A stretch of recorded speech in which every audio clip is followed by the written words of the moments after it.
दोस्तों, अब हमें यह कहने में संकोच नहीं करना चाहिए कि भारत के चक्कर में अजरबैजान पूरी तरह से पागल हो चुका है, क्योंकि आज से कुछ हफ्ते पहले अजरबैजान की मीडिया इस बात का दावा ठोक ठोक कर कह रही थी कि भारत से एनर्जी की कनेक्टिविटी और रिलेशंस बढ़ाने जा रहे हैं।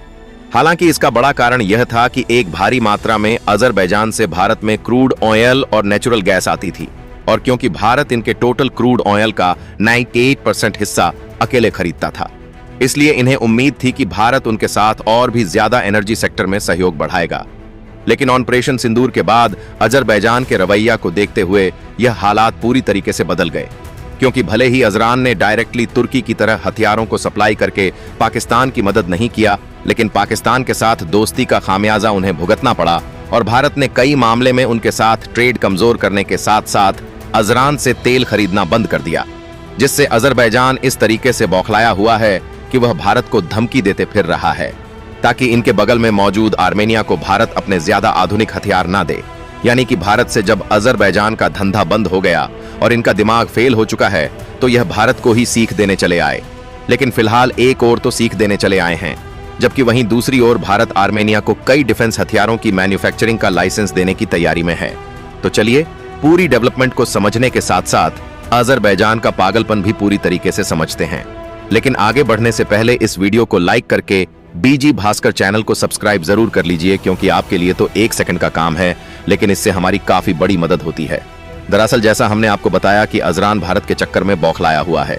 लेकिन ये बौखलाहट आज से नहीं बल्कि पिछले कई सालों से देखने को मिल रही है, और खासकर जब से भारत ने आर्मेनिया को अपने अत्याधुनिक डिफेंस हथियारों को सप्लाई करना शुरू किया है। क्योंकि आर्मेनिया को जो भी हथियार भारत सप्लाई कर रहा है, आर्मेनिया वही डिफेंस हथियारों का इस्तेमाल अजरान के खिलाफ कर रहा है। इसीलिए अजरान बिल्कुल नहीं चाहता कि भारत आर्मेनिया को डिफेंस हथियारों की सप्लाई करें, जिससे अजरबैजान को आर्मेनिया के सामने घुटने पर आना पड़े। हालांकि इतना ही नहीं, बल्कि भारत को रोकने के लिए अजरबैजान के द्वारा धमकी भी दी गई। साथ ही जब आर्मेनिया के साथ भारत ने आकाश एयर डिफेंस मिसाइल बेचने की डील फाइनल किया, तो अजरबैजान की तरफ से भारत और आर्मेनिया की डील का मजाक बनाया गया था और कहा गया कि भारत का यह पुराना बैनर फेयर सिस्टम है, जो कि आज के समय युद्ध के मैदान में बुरी तरीके से फ्लॉप हो जाएगा और कोई भी मदद नहीं कर पाएगा। लेकिन भारत की तरफ से पाकिस्तान के खिलाफ किए गए ऑपरेशन सिंदूर में जिस तरीके से भारत के इसी आकाश मिसाइल डिफेंस सिस्टम में तुर्की से आने वाले सैकड़ों ड्रोन को एक साथ मार गिराया, उससे अजरबैजान की नींदें उड़ गईं, क्योंकि उसके बाद से भारत के इस डिफेंस सिस्टम की चर्चा पूरी दुनिया में हो रही है। ताइवान से लेकर अमेरिका, जापान और यहां तक कि इजराइल जैसे देशों में भी हर कोई भारत के इसी डिफेंस सिस्टम की चर्चा कर रहा है, और अजरान हाल ही में खुद अपनी आंखों से इस डिफेंस सिस्टम की ताकत देख चुका है। इसलिए उन्हें अब यह बात अच्छी तरीके से मालूम चल चुकी है कि भारत जो आकाश मिसाइल डिफेंस सिस्टम आर्मेनिया को भेज रहा है, वह किस तरीके से आर्मेनिया की मदद कर सकते हैं। इसीलिए अजरबैजान की तरफ से भारत को धमकी दी जा रही है कि भारत आर्मेनिया की कोई भी डिफेंस मदद न करे, नहीं तो यह भारत के लिए महंगा पड़ सकता है। यानी कि यहां पर सोचने वाली बात यह है कि वह देश भारत को धमकी दे रहा है, जो कि कई बार भारत के तलवे छांट चुका है, क्योंकि भारत ने अब इस पूरे रीजन में अपना कूटनीति खेल खेलना शुरू कर दिया है,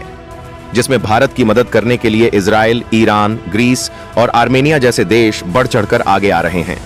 देखिए, आर्मेनिया एक छोटा सा देश है जो कि साउथ कॉकस एरिया में है, और क्योंकि लैंड लॉक कंट्री है, इसलिए यह समुद्र से नहीं जुड़ा हुआ है, जिसकी सीमा से सटे हुए देश हैं तुर्की, अजरबैजान, ईरान और जॉर्जिया। लेकिन इनका सबसे बड़ा झगड़ा है अजरबैजान के साथ, और अजरान आर्मेनिया भारत से कितनी दूरी पर और किस एरिया में है, यहां पर दोनों देश को देखकर आप अंदाजा लगा सकते हैं। और आर्मेनिया का अजरबैजान के साथ चल रहे युद्ध की बात करें तो नागोर्नो-कराबाख अजरबैजान के भीतर स्थित एक पहाड़ी क्षेत्र है, जो मुख्यतः आर्मेनियाई लोगों से बसा हुआ था, और क्योंकि यह आर्मेनिया का हिस्सा है, इसीलिए आर्मेनिया अजरबैजान से अपना हिस्सा लेने के लिए पिछले कई सालों से लड़ाई करता रहा। और इसके बाद भारत आकाश मिसाइल डिफेंस सिस्टम भी भेज रहा है, जो कि यह दिखाने के लिए काफी है कि भारत आर्मेनिया के साथ अपने रिश्ते को लंबे समय तक चलाना चाहता है। फिलहाल इसका केवल यही कारण नहीं है कि भारत के साथ हथियारों की डील को आर्मेनिया फाइनल करते जा रहा है, बल्कि देखा जाए तो पश्चिमी देशों के डिफेंस हथियार बहुत ही महंगे हैं। इसलिए इंडियन मेड डिफेंस हथियार आर्मेनिया को सस्ते और बेहद ही अच्छे परफॉर्मेंस के साथ मिल रहे हैं। साथ ही रूस के ऊपर से आर्मेनिया का भरोसा टूट चुका है,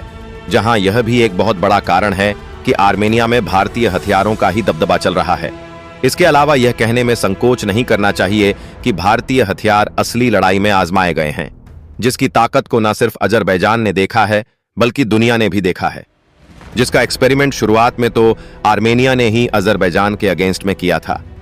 लेकिन अब पाकिस्तान के खिलाफ भारत खुद ही इसका एक्सपेरिमेंट करके दुनिया को दिखा चुका है कि हमारे फाइटर जेट और ड्रोन के साथ साथ मिसाइल को दुश्मन का रडार भी नहीं पड़ सकता, जबकि दूसरी ओर भारत के एयर डिफेंस को क्रॉस करके दुश्मन का एक परिंदा भी पर नहीं मार सकता। फिलहाल आर्मेनिया को अपने डिफेंस हथियारों की सप्लाई करते करते भारत उनके लिए सबसे बड़ा डिफेंस सप्लायर बन गया है।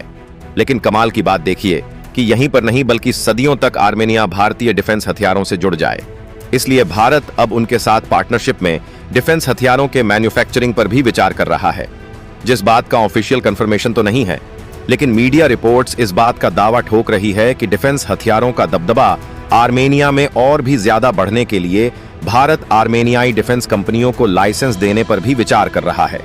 ताकि आर्मेनिया में मेड इन इंडिया वाले डिफेंस हथियार बनाए जा सके और शर्तों अनुसार भारत को भी उससे प्रॉफिट होता रहे। और देखा जाए तो भारत ऐसा करता उसके पहले से ही अजरान की तरफ से दोबारा भारत को धमकी मिलना शुरू हो चुकी है। और आपको जानकर हैरानी होगी कि भारत की यह रणनीति सिर्फ हथियारों तक सीमित नहीं, बल्कि आर्मेनिया, ईरान और भारत तीनों देश मिलकर एक ट्रांसपोर्ट कॉरिडोर बनाने का प्लान लेकर आगे चल रहे हैं, जिससे भारत के माल सीधे यूरोप तक जा सकते हैं। यह कॉरिडोर जाएगा मुंबई से ईरान और उसके बाद आर्मेनिया, जो कि एक त्रिकोणीय रास्ते से भारत का माल यूरोप में पहुंचाएगा। बाकी आपको क्या लगता है कि आर्मेनिया में अपनी डिफेंस मैन्युफैक्चरिंग कराने के लिए भारत को लाइसेंस देना चाहिए या फिर अभी भी विचार करना चाहिए? अपनी राय कमेंट में जरूर बताएं और इस वीडियो को एक लाइक करके अपने मित्रों तक शेयर जरूर करें ताकि उन्हें भी जानकारी मिल सके। इसी तरह और भी नॉलेजेबल वीडियो देखने के लिए चैनल को सब्सक्राइब जरूर करें। धन्यवाद।